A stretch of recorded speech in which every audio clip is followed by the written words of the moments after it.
है। बांझ क्यों है? क्योंकि बुद्धि को विवेक का जन्म नहीं हुआ। जिस बुद्धि के पास विवेक ना हो उसकी बुद्धि बांझ है। अच्छा, ये विवेक क्यों नहीं हुआ? क्योंकि ये कभी सत्संग में नहीं गई। तो कहां रही? लोक वारता रता क्रूरा। ध्यान रखना, जिसकी बुद्धि संसार के प्रपंच में उलझी है उसकी बुद्धि बांझ ही रहेगी, और जिसकी बुद्धि सत्संग में जाने लगी है उसकी बुद्धि को विवेक का जन्म होना तय है। बिनु सत्संग विवेक न होई। बुद्धि के जब विवेक का जन्म नहीं हुआ, बुद्धि बांझ रह गई, तो सबसे ज्यादा टेंशन किसको हुई? सबसे ज्यादा टेंशन हुई आत्मदेव को।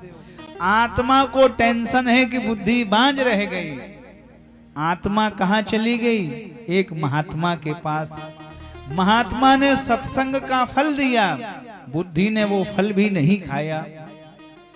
क्या हुआ? कुतर्क को बढ़ाने वाला धुंधकारी आ गया घर में, और जो सत्संग का फल था गौकर्ण, उसके द्वारा ही फिर उसका उद्धार हुआ है। तो पूरी कथा का सार है कि हमें कथा क्यों सुननी चाहिए, सत्संग में क्यों जाना चाहिए। नहीं जाओगे तो बुद्धि बांझ रह जाएगी आपकी।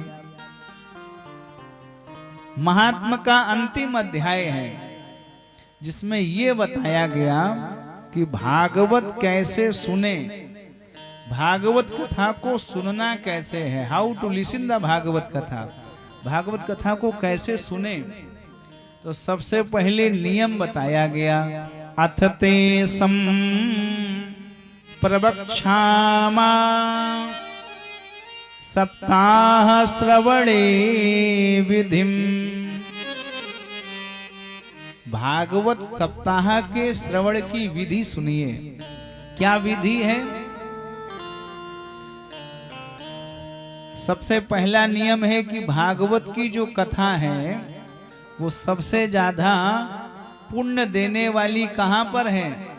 सबसे ज्यादा श्रेष्ठ कहां माना गया है?